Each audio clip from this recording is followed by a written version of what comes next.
Bien, j'importe l'image. Donc, on va créer le titre qui va être le nom de l'artiste. Jackson. Je valide. Je vais créer le nom. Bloc. Et là, je vais changer l'orientation du texte.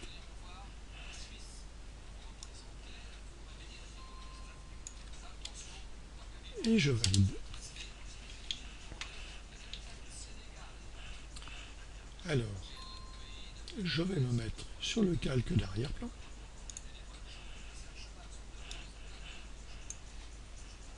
Je vais prendre l'outil zone de sélection rectangulaire. Je vais tracer derrière Jackson la zone de sélection. Donc on voit qu'avec le curseur de la souris, je peux déplacer la zone de sélection. Si je veux la modifier, cette zone, je fais sélection, transformer la sélection. Apparaît des poignées que je vais pouvoir, qui vont me permettre de déplacer la zone de sélection. Donc voilà, et je valide en double-cliquant. J'aurais pu aussi utiliser la petite coche qui est en haut. Avec cette partie de mon arrière-plan sélectionnée, je fais édition, copier, édition, coller. Je vois que la partie qui a été sélectionnée est maintenant dupliquée sur un autre calque.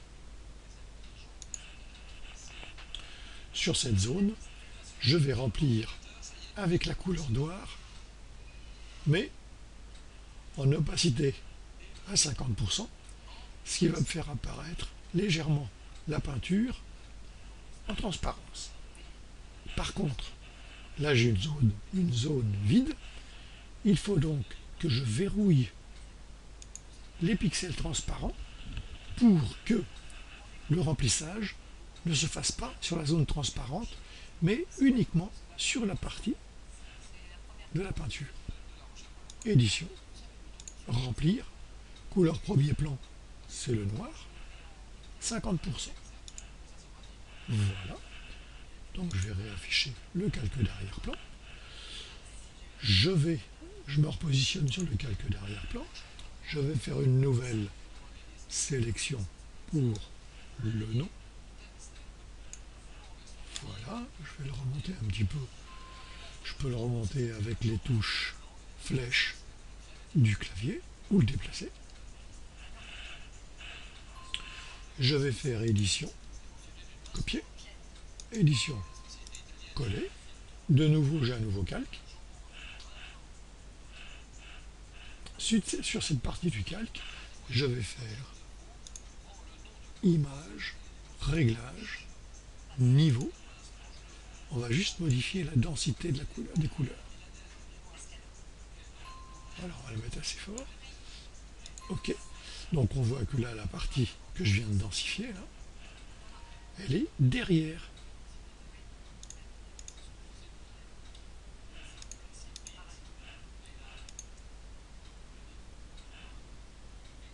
Le calque du prénom, la copie du fond, le calque du prénom. Donc si je veux passer cette partie de fond par-dessus le gris du prénom, je vais simplement déplacer le calque et le mettre au-dessus du calque 1. Et il est passé devant. Et voilà.